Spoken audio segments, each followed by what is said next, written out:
కూర్చోండి రా ఎందుకు నుంచున్నారు కూర్చోండి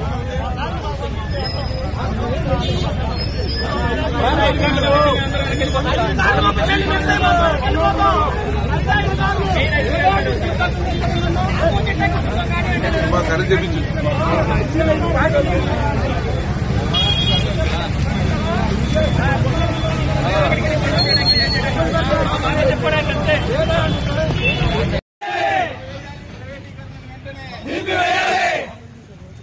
జై జగన్ జై జై జగన్ జై జై జగన్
ఎందుకు ఆగాలి మేమేం చేసాం మేమేం తప్పు చేసాం మేము నాయకులు చెప్పాను మీకు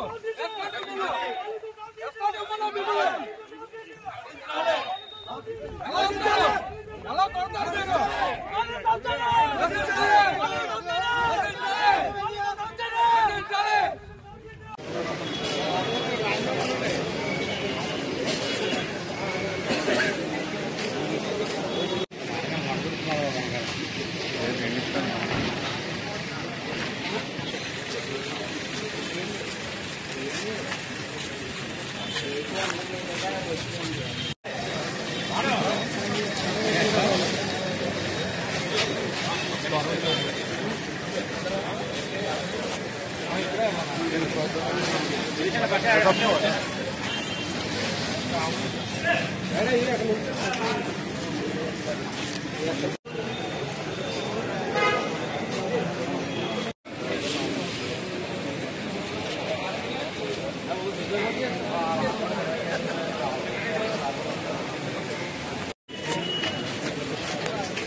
మన ఉంటుంది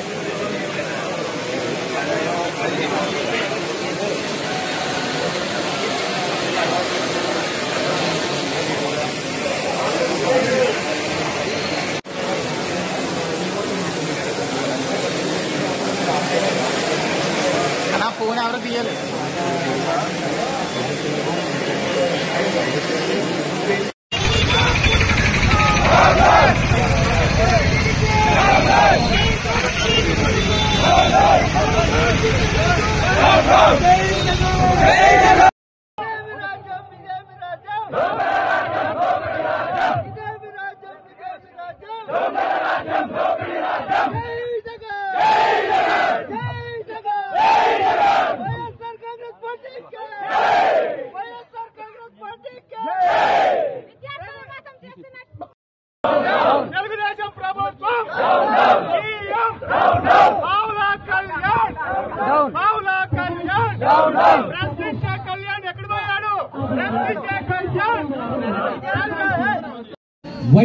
కుటుంబ సభ్యులు ప్రతి ఒక్కరికి పేరు పేరున కృతజ్ఞతలు తెలియజేస్తున్నాము. వైసీపీ హయాంలో 17 మెడికల్ కాలేజీలను ఆమోదించి అవన్నీ దాదాపు చాలా కాలేజీలు చివరి దశకు చేరుకున్నాయి. అలాంటిది ఈ కూటమి ప్రభుత్వం ఏర్పడిన తరువాత ఆ కాలేజీలను ఏటిని పట్టించుకోకుండా ఈ రోజు ప్రైవేట్ పరం చేయడానికి ఈ పీపీపీ విధానాన్ని తీసుకొచ్చింది. ఈ పీపీపీ విధానం ఏంటంటే కూటమి ప్రభుత్వం ప్రజల యొక్క సొమ్ముని ప్రణాళికబద్ధంగా లూటీ చేయడానికి ఏర్పరిచినటువంటిదే ఈ ప్రైవేట్ పబ్లిక్ పార్ట్నర్షిప్స్. 15 సంవత్సరాలు ముఖ్యమంత్రిగా ఉన్నారు. 25 సంవత్సరాలు తెలుగుదేశం పార్టీ అధికారంలో ఉంది. 40 ఏళ్ల ఇండస్ట్రీ అంటాడు. ఏఐ టెక్నాలజీని కనుక్కుంది నేనే అంటాడు. గూగుల్ సృష్టికర్త నేనే అంటాడు. నీ హయాంలో ఏ రోజైనా నువ్వు ఒక్క మెడికల్ కాలేజ్ అయినా కట్టావా? కనీసం మెడికల్ కాలేజ్ యొక్క పునాది రాయిని నువ్వు నాటినావా అని మన యువత ముఖ్యంగా ఈ రోజు ప్రశ్నిస్తున్నా.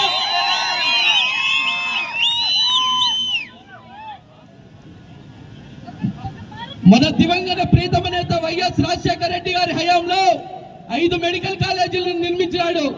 ఉమ్మడి ఆంధ్రప్రదేశ్ రాష్ట్రంలో ఆరోగ్యశ్రీ అనే పథకాన్ని ప్రవేశపెట్టి రాష్ట్రమంతా పేద ప్రజలకు ప్రతి ఒక్కరికి ప్రైవేట్ హాస్పిటల్లో ఉచిత వైద్యం అందించిన ఘనత మన వైఎస్ రాజశేఖర రెడ్డి గారిది. అదే స్ఫూర్తితో ఆయన కుమారుడు 2019లో ముఖ్యమంత్రిగా అధికారం చేపట్టి 2 సంవత్సరాలు కరోనాతో కొట్టుమిట్టాడుతుంది. మన దేశమే కాదు ప్రపంచ వ్యాప్తంగా ప్రతి ఒక్క దేశం అతలాకుతలమైంది. అటువంటి పరిస్థితుల్లో నూతనంగా ముఖ్యమంత్రిగా ఎన్నికైనటువంటి వైఎస్ జగన్మోహన్ రెడ్డి గారు అధికారం చేపట్టిన 6 నెలల్లోనే ప్రతి ఒక్క సంక్షేమాన్ని ఇంటింటికి ప్రవేశపెట్టాడు. ఆ కరోనా మహమ్మారి 2 సంవత్సరాలు రాష్ట్రంలో ఉన్న 3వ సంవత్సరం 17 మెడికల్ కాలేజీలను స్థాపించి అందులో ఇదే సెప్టెంబర్ 2 ఏళ్ల ముందు సెప్టెంబర్ 15వ తేదీన మన మాజీ ముఖ్యమంత్రి వర్యులు వైఎస్ జగన్మోహన్ రెడ్డి గారు 5 మెడికల్ కాలేజీలని ఓపెన్ చేయడం జరిగింది. చంద్రబాబు నాయుడు గారిని ఈ వేదిక నుంచి ఒకటే అడుగుతున్నా. మొన్న మీరు అనంతపురంలో సూపర్ 6 సూపర్ హిట్, అది సూపర్ హిట్ కాదు సూపర్ ఫట్, ఆ వేదికలో మీరు మాట్లాడుతూ ఈ మాజీ ముఖ్యమంత్రి ఒక్క మెడికల్ కాలేజీనైనా కట్టినాడా అని అడిగినారు. చంద్రబాబు నాయుడు గారు కళ్ళు పెద్దవి చేసి చూడండి. ఈ రోజు 19/9/2025 వైఎస్ఆర్ జిల్లా పులివెందల గడ్డపైన ఉన్న పులివెందల పులి వైఎస్ జగన్మోహన్ రెడ్డి గారు ప్రభుత్వ మెడికల్ హాస్పిటల్, ప్రభుత్వ జనరల్ హాస్పిటల్, ప్రభుత్వ మెడికల్ కాలేజ్. ఎవరైనా మన రాష్ట్రంలో కాలేజీలు మనం ఏర్పరచుకొని మన పిల్లలు ఆ కాలేజీల్లో చదివి ఈ పేద ప్రజలకి వాళ్ళు ఉచితంగా వైద్యం చేస్తే ఎంత గొప్పగా ఉంటుంది. గవర్నమెంట్ హాస్పిటళ్లలో చేసే వైద్యం సేవతో సమానం. చంద్రబాబు నాయుడు గారు మనకు ఆనుకొనున్న పక్క రాష్ట్రాలు చూడండి, తమిళనాడు, కేరళ, వాళ్ళ ప్రభుత్వ హాస్పిటల్ని వాళ్ళే నడిపించుకుంటూ వాళ్ళు ప్రజలకి ఉచితంగా వైద్యం అందిస్తూ ఆరోగ్యవంతంగా ఉన్నారు. మీకు ఈ సభాముఖంగా ఒక విషయం చెప్పాలనుకుంటున్నా. నంద్యాల మెడికల్ కాలేజీలో అయినటువంటి ఒక ప్రొఫెసర్ ఒక మాట అన్నాడు. వైఎస్ జగన్మోహన్ రెడ్డి గారు నిర్మించిన ప్రభుత్వ కళాశాలలో మెడికల్ కాలేజీల్లో తరగతి గదులు అత్యాధునికంగా ఉన్నాయి, దేశ చరిత్రలో ఎక్కడా లేనటువంటి విధంగా ఉన్నాయి.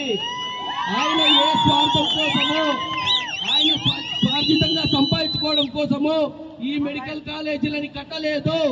కేవలం ఆంధ్రప్రదేశ్ రాష్ట్రంలో ఉన్నటువంటి ప్రతి పేద విద్యార్థికి మెడికల్ వైద్య విద్యను అందించాలనే తపనతో ఈ రోజు ఈ కాలేజీలను నిర్మించడం జరిగింది. ఇంకోటి చెప్పాలనుకుంటున్నా,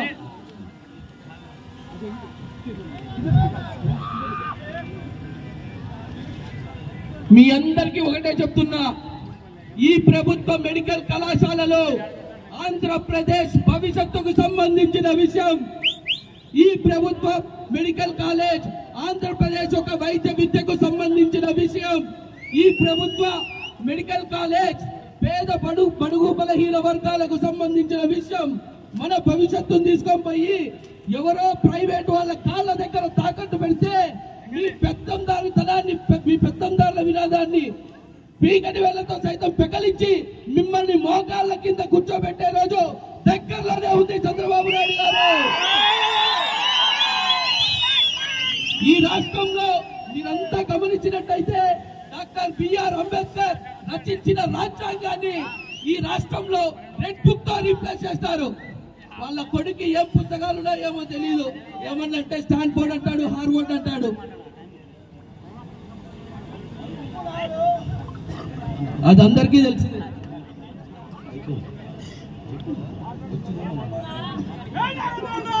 మీ అందరికీ ఒకటే చెప్తున్నా, జగన్మోహన్ రెడ్డి గారు ఏది చేసినా మనస్ఫూర్తిగా మన కోసం చేసిందే, మన భవిష్యత్తు కోసం చేసిందే. చిట్ట చివరగా సమయం తక్కువ ఉన్నందువలన మీ అందరికీ ఒకటే చెప్తున్నా, చివరగా ఆంధ్రప్రదేశ్ నీడ్స్ జగన్మోహన్ రెడ్డి విజన్. చంద్రబాబు నాయుడు మీరు ఈ పోరాటాలలో ఆ వైసీపీ కార్యకర్తల పైన ఎన్ని కేసులు పెట్టినా, మీ పోలీసులతో, మీ టీడీపీ గుండాలతో మమ్మల్ని కొట్టించినా మేము వెనకడి వేసే ప్రసక్తే లేదు. మా పార్టీ పోరాటాల నుంచి పుట్టిన పార్టీ. మా నాయకుడు పోరాట యోధుడు. అధికారంలో లేకపోయినా రాష్ట్రాన్ని ఎట్ట నడిపియాలో బాగా తెలిసిన వ్యక్తి జగన్మోహన్ రెడ్డి గారు మాత్రమే. ముందుది ముసళ్ళ పండుగ. మీరు ఏం జీవోలు ఇచ్చుకుంటారో ఇచ్చుకోండి. 2024 కౌంటింగ్ రోజు 85, 86, 87, 88 మ్యాజిక్ ఫిగర్ దాటిందా? అర్థమైందా తెలుగు తమ్ముళ్ళు? వింటున్నారా? పిల్లల గడ్డపై నుంచి అడుగుతానా? 88 మ్యాజిక్ ఫిగర్ దాటిందంటే ఒక్కరు కూడా మీ విధానాలుండవు, మీరుండరు. జై జగన్! ఈ పోరాటం ఆగుతుందా? ఈ పోరాటం ఆగుతుందా? ఎవరన్నా ఆపితే మనం ఆగిపోతామా? ఎవడు వెనక్కి తిరిగి చూసే ప్రసక్తే లేదు. ఇక్కడ ఉండేదంతా జగనన్న సైనికులు. జై జగన్!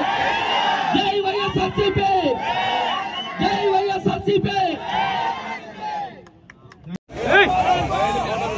గతంలో మన ప్రీతమ నాయకుడు జగన్మోహన్ రెడ్డి గారు కరోనా లాంటి సంక్షోభంలో కూడా ఆయన సంక్షేమ పథకాలు ఇచ్చిన చరిత్ర జగన్మోహన్ రెడ్డి గారిది. అటువంటి క్లిష్ట పరిస్థితుల్లో కూడా ఎక్కడ అభివృద్ధి ఆపకుండా మనకు మెడికల్ కాలేజీలు కానివ్వండి, సచివాలయాలు కానివ్వండి, రైతు భరోసాలు కానివ్వండి, ఇవన్నీ మొత్తం నా ప్రజలకు ఎవరు కష్టపడకూడదని చెప్పేసి జగన్మోహన్ రెడ్డి గారు స్థాపించడం జరిగింది. ఈ రోజు నేను ఉప ముఖ్యమంత్రి పవన్ కళ్యాణ్ ఒక విషయం అడదలుచుకున్నా. ఆయన నేను పార్టీ పెట్టిందే ప్రశ్నించడానికి. నువ్వు ఎక్కడున్నాయా? నువ్వు పవన్ కళ్యాణ్ ఎక్కడున్నావు? కనీసము మీరు కొత్త కన్స్ట్రక్షన్లు కట్టకపోగా ఆ జగన్మోహన్ రెడ్డి గారు కట్టినటువంటి బిల్డింగ్స్ అయితేనేమి, ఖాళీలు అయితేనేమి ఆపాల నువ్వు ప్రశ్నించాలి. ఎక్కడ పవన్ కళ్యాణ్ ఎక్కడున్నావు? దయచేసి మేము ఈ ప్రక్రియను అడ్డుకుంటాం. మేము విద్యార్థి విభాగం కానివ్వండి, యువత విభాగం కానివ్వండి, అన్ని అనుబంధ సంస్థలు, ప్రజలు, నాయకులు ప్రతి ఒక్కరూ ఈ మెడికల్ కాలేజ్ రద్దుని వెంటనే మీరు రద్దు చేయాలి. ఆ జీవోను రద్దు చేసేంత వరకు జగన్మోహన్ రెడ్డి గారి నాయకత్వంలో మేము పోరాడతాం. అదేవిధంగా మీరు ప్రజలు కానివ్వండి, విద్యార్థులు కానివ్వండి, మీ ఆశయాల కోసం మేము నాయకులు, కార్యకర్తలు మేము చెలిబాటుగా సిద్ధంగా ఉన్నాం. మా కుటుంబాలను చూసుకోవడానికి మా అధినాయకుడు జగన్మోహన్ రెడ్డి గారు ఈ విషయాన్ని గుర్తుపెట్టుకోండి. ఎందుకంటే పోలీస్ కేసులో కాదు, ఎవరిని భయపడాల్సిన అవసరం లేదు. మీరు ఎంతమందిని లోపలేస్తారు, ఎంతమందిని చంపుతారు, ఒక్కడిని చంపితే 1 కోటి మంది పుడతారు. ఈ విషయం అందరూ గుర్తుపెట్టుకోండి. జై జగన్! నాయకత్వం! జై జగన్! Thank you Khan. ఇప్పుడు శ్రీకాంత్